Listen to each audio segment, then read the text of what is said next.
des choses que Dieu ne vous donne pas parce que vous n'avez pas 40 ans. Parce que vous êtes bébé. Il y a des choses qu'il ne vous donne pas parce que vous n'avez pas encore 50 ans. Vous n'allez pas comprendre sa valeur. Parce que vous êtes bébé. Il y a des choses qu'il ne vous donne pas parce que ça fait 2 mois que vous êtes converti. Vous n'avez pas compris la persécution. Vous ne savez pas ce qu'on appelle la nourriture solide. Le temps que vous prenez pour investir un projet va définir sa stabilité sur le long du parcours.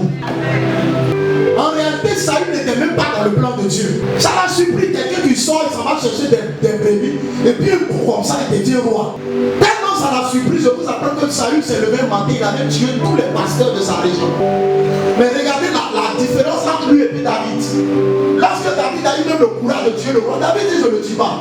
Parce que David a eu un parcours. Sa réussite n'est pas prématurée. Le type de réussite que vous incarnez dépend du temps que vous avez mis à le construire. Oui. Dieu n'est pas KO. Non, réussir. Personne ne peut réussir facilement. Ça n'existe pas ici. Même au ciel, les 24 géants, pour avoir l'honneur que Dieu doit leur donner là, ils jettent leur boulot. Rien n'est facile. Rien. Et donc actuellement, il faut prendre le temps de bâtir. Sinon, tu risques d'avoir une réussite prématurée. C'est pourquoi votre connexion à Christ va faire la différence. Votre capacité à rester attaché à Dieu va faire la différence. 2022, tu as été trop clopé de bon. Il faut arrêter. On réussit quand tu es avec nous. On réussit quand tu es impliqué. On réussit quand tu es d'accord avec ton parcours. Il est d'accord avec ta marche. Si toi-même tu ne sais pas que le péché peut t'éloigner de ta réussite, il faut continuer dedans. Oui. Il faut continuer.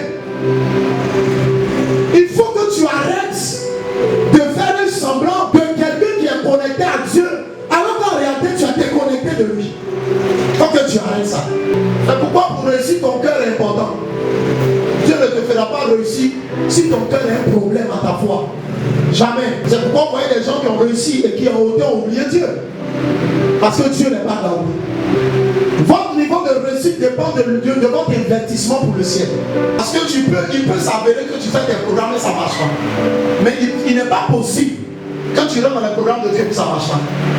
Dieu a des chemins, Dieu a des stratégies, Dieu a des manières, Dieu a sa façon de voir. Et donc c'est emprunter les chemins que Dieu a déjà tracés. C'est suivre les règles que Dieu a déjà établies. C'est suivre les stratégies qu'il a déjà posées. Réussir à la manière de Dieu, c'est lorsque Dieu nous prête sa réussite. Car nous n'avons aucun mérite. Cette année, tu réussiras dans ton foyer, pas parce que tu sais préparer, mais parce que Dieu a prêté sa réussite à ton foyer. Tu réussiras dans ton ministère, pas parce que tu es loin, mais parce que Dieu a prêté sa réussite à ton ministère. C'est lui qui t'a appelé. Tu réussiras dans ton travail, pas parce que tu travailles trop, mais parce que Dieu a prêté sa réussite à ton travail pour que tes patrons te voient. Et je te vois réussir plus loin que tes propres études. Je te vois réussir plus loin que ta propre intelligence. Quelqu'un qui réussit à la manière de Dieu. Alléluia. Qu'est-ce que la réussite? La réussite, c'est un succès que vous avez. Ça peut être dans un domaine.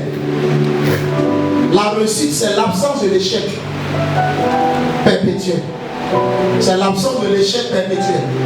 On va voir cette année que pour réussir, quelquefois, Dieu accepte que tu échoues souvent pour que tu te rends compte que le chemin que tu as pris est mauvais. Amen. Et donc la réussite, c'est plusieurs succès. Ça peut être dans un domaine précis. On dit que quelqu'un a réussi dans sa vie lorsqu'il a accompli la destinée à laquelle Dieu l'appelle. Et la réussite se dit en hébreu salash. T-S-A-T-S-A-L A-C-H. Donc quand la Bible dit dans le livre de Genèse, dans le verset 23, que Dieu faisait réussir Joseph, la Bible dit Dieu lui faisait salash. En hébreu, salash veut dire avoir beaucoup de succès. Ça veut dire deuxièmement avancer. Salash veut dire accomplir sa destinée. Dans la mentalité de Dieu, on dit quelqu'un réussit quand il prospère. On dit quelqu'un réussit lorsque l'Éternel le fait avancer. On dit quelqu'un réussit lorsque l'Éternel permet que lui aussi rende les autres prospères. On dit quelqu'un réussit lorsque l'Éternel le rend vainqueur. On dit quelqu'un réussit lorsqu'il a du succès et non des échecs. Et cette année, je te vois monter tel que ça lâche dans le peu. L'a déclaré, tu réussiras dans tout ce que tu feras. À condition que ce que tu fais sois noble. Je refuse que tu réussisses dans le péché. Je refuse que tu réussisses dans le vol. Je refuse que tu réussisses dans la désobéissance. Réussis dans les choses nobles auxquelles Dieu t'a appelé. Alléluia. Tu ne n'échoueras dans aucun domaine cette année. Quelqu'un dit réussir à la manière de Dieu. Nous allons voir rapidement les types de réussite selon Dieu. Les types de réussite. Je vous dis, toute réussite n'est pas une réussite. Toute réussite n'est pas une réussite. Toute réussite n'est pas une réussite.